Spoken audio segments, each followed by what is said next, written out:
Welcome back students. आज की class में हम लोग पढ़ेंगे स्टैटिक और नॉन स्टैटिक मेथड्स के बारे में। आइए समझते हैं सबसे पहले कि स्टैटिक मेथड होता क्या है। एक स्टैटिक मेथड ऐसा मेथड होता है जो कि एक पर्टिकुलर क्लास के अंदर विजिबल हो जाता है। यानी कि जब आप अब इस मेथड को इस्तेमाल करोगे तो ये मेथड आप डायरेक्टली एक्सेस कर पाओगे, जिस तरीके से आप वर्क मेन मेथड को एक्सेस कर पाते हो। यहाँ पे स्टैटिक मेथड कहता है कि यदि अगर आप मुझे यूज़ करना चाहते हो तो मैं आपको एक्सेस करने के लिए विजिबिलिटी प्रोवाइड करता हूँ। तो यानी कि आप किसी भी मेथड को स्टैटिक बना सकते हो। स्टैटिक बनाने के लिए आपको कुछ पर्टिकुलर सिंटैक्स को फॉलो करना पड़ेगा। यहाँ पे आपको देखना पड़ेगा कि जो आपका मेथड का सिंटैक्स है, उस मेथड के सिंटैक्स के अंदर सिर्फ एक कीवर्ड आपको जोड़ना है और उस कीवर्ड से आप अपने मेथड को विजिबल कर पाओगे मेन मेथड की तरीके से। फॉर एग्जाम्पल यहाँ पे मैंने स्टैटिक कीवर्ड को अप्लाई कर दिया है इस मेथड की डेफिनेशन के अंदर। यहाँ पे स्टैटिक कीवर्ड आता है पब्लिक के बाद और रिटर्न टाइप के पहले। आपका वो मेथड विजिबल है कि नहीं है, ये डिफाइन करता है आपका स्टैटिक कीवर्ड। ठीक है, तो यहाँ पे आपको ये बात क्लियर हो गई होगी। अब यहाँ पे हम सिंटैक्स आपको बता चुके हैं, ये स्टैटिक को आप कैसे मेथड के अंदर यूज़ कर सकते हो ये आपने देख लिया। ठीक है, अब मैं एक एग्जांपल दिखा देता हूँ। यहाँ पे मैंने एग्जांपल के लिए आपके सामने यहाँ पे मैंने एक क्लास बना ली है, यहाँ पे स्टैटिक नॉन स्टैटिक मेथड नाम से। ठीक है, इस मेथड के इस क्लास के अंदर बेसिकली मैंने एक मेथड बनाया है public static void add demo नाम का। ठीक है, यहाँ पे देखिए मेथड की डेफिनेशन सेम टू सेम है। ठीक है, मेथड की डेफिनेशन जो है वो सेम टू सेम है, जैसे हमने आपको पहले सिंटैक्स बताया उसी तरीके से है। सबसे पहले एक्सेस मॉडिफायर, फिर मैंने बताया आपको मेथड का रिटर्न टाइप जो कि यहाँ पे वॉइड है, फिर मैंने मेथड का नाम बताया है और फिर मैंने यहाँ पे आपको पैरामीटर लिस्ट बताया है। ठीक है, आपको भी सेम करना है, बट यहाँ पे ये दोनों के बीच में होना चाहिए स्टैटिक कीवर्ड। ठीक है, अब स्टैटिक कीवर्ड को विजिबल कर देता है। आप अब कॉल करते हो इसको अगर मेथड को, तो डायरेक्टली आप इसको कॉल कर पाओगे।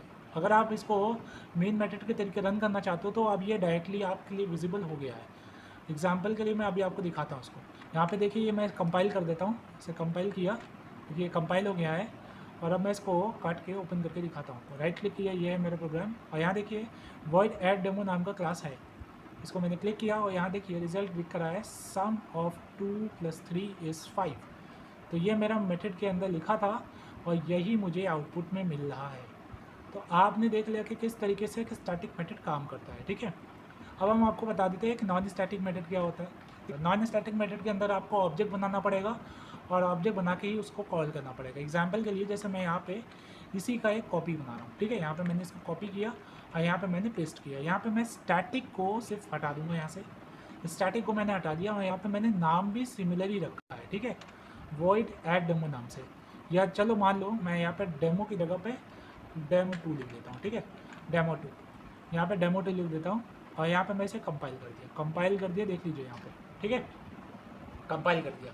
अब देखिए ऊपर वाले को रन करना है तो हम लोग डायरेक्टली रन कर सकते हैं, यानी कि हम क्लिक करेंगे। देखिए यहाँ पे मैं इसको क्लोज करता हूँ, दिखाता हूँ आपको। क्लिक करेंगे, स्टैटिक मेथड को एक्सेस करना है तो वो यहीं पे दिखाई देगा, लेकिन नॉन स्टैटिक मेथड यहाँ पे नहीं दिखाई देगा। अब नॉन स्टैटिक मेथड को देखना है तो कैसे करोगे, उसके लिए आपको ऑब्जेक्ट बनाना पड़ेगा। तो यहाँ पे आप दो तरीके से काम कर सकते हो। ब्लूजे के अंदर दो तरीके हैं आपके पास।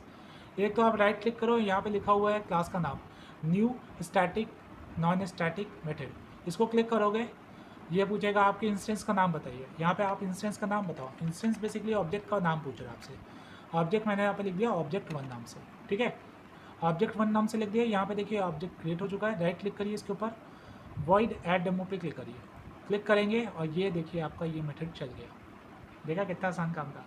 और ये जो मेथड है ना, ये बेसिकली आपका है नॉन स्टैटिक मेथड, इसको चलाया गया यहाँ पे। ठीक है, नॉन स्टैटिक मेथड ये काम किया है, नॉन स्टैटिक मेथड ये काम चल रहा है यहाँ पे, ये नॉन स्टैटिक मेथड काम किया है। ठीक है, और वो जो था आपका, ये आपका स्टैटिक मेथड था। ठीक है, ये आपका स्टैटिक मेथड था, ये स्टैटिक मेथड है, ये नॉन स्टैटिक मेथड है।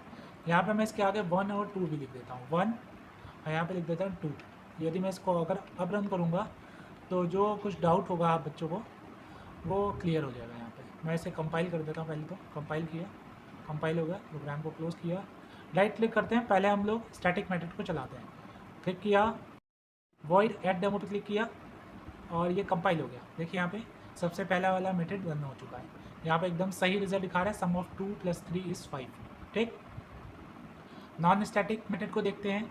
नॉन स्टैटिक मेथड को देखना है तो यहाँ पे हमें इसका एक ऑब्जेक्ट बनाना पड़ेगा। ऑब्जेक्ट बना लेते हैं, वही ऑब्जेक्ट 1 बना लिया, राइट क्लिक किया, वॉइड ऐड डेमो पे, और ये देखिए ये दूसरा आपको मेथड रन करके दिखा दिया, यानी कि नॉन स्टैटिक मेथड को दिखा दिया रन करके। तो अब आपको क्लियरली विजिबल हो गया होगा, क्लियरली समझ में आ गया होगा कि यहाँ पे नॉन स्टैटिक मेथड और स्टैटिक मेथड क्या होते हैं। स्टैटिक मेथड आपके ऐसे मेथड है जो कि विजिबल कर देते हैं मेथड को आपके मेथड कॉल के लिए, और नॉन स्टैटिक मेथड बेसिकली आपको ऑब्जेक्ट के साथ एक्सेस करने के लिए एक्सेसिबिलिटी देते हैं। तो बस इतना काम होता है मेथड का, ठीक है। यहाँ पे नॉन स्टैटिक स्टैटिक के बारे में कवर कर लिया है, ठीक है। अब मिलते हैं हम लोग नेक्स्ट क्लास के अंदर, बाय बाय।